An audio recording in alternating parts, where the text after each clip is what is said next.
ہو رہے تھے۔ ندیم بھی گہری نیند میں تھا۔ فریہ نے خود کو سمجھایا کہ شاید وہم ہے اور دوبارہ لیٹ گئی، مگر پھر وہی دستک، جیسے کوئی اندر سے باہر نکلنے کی کوشش کر رہا ہو۔ اگلی صبح ناشتہ کرنے کے وقت مریم نے اچانک کہا، امی رات کو میرے دیوار کے پاس ایک آنٹی رو رہی تھی۔ فریہ نے حیرانی سے پوچھا، کیا مطلب؟ کون سی آنٹی؟ مریم معصومیت سے بولی، وہ لال کپڑے پہن کر بیٹھی تھی، بال کھلے تھے اور بار بار کہہ رہی تھی مجھے باہر نکالو، مجھے باہر نکالو۔ یہ سن کر ندیم نے فوراً ڈانٹ دیا، فضول باتیں نہ کرو مریم، تم خواب دیکھ رہی تھی۔ مگر فریہ کا دل دھڑکنے لگا، اسے کل رات کی دستک یاد آ گئی۔ کیا واقعی یہ سب خواب تھا یا پھر کچھ اور؟ دوپہر میں جب فریہ سبزی لینے بازار جا رہی تھی تو ایک بوڑھی عورت اس کے قریب آ گئی۔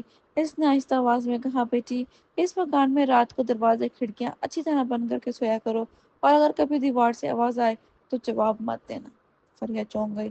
وہ کچھ پوچھنا چاہتی تھی مگر عورت تیزی سے پلٹ کر چلی گئی۔ اس رات ماحول اور بھی بھاری تھا۔ ہوا چل رہی تھی مگر کھڑکیاں بند ہونے کے باوجود کمرے میں عجیب سی ٹھنڈک پھیل رہی تھی۔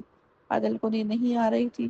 وہ کروٹیں بدل رہا تھا کہ اچانک اسے لگا جیسے دیوار کے اندر سے کوئی ہلکی سی چیخ سنائی دی ہو، بچاؤ،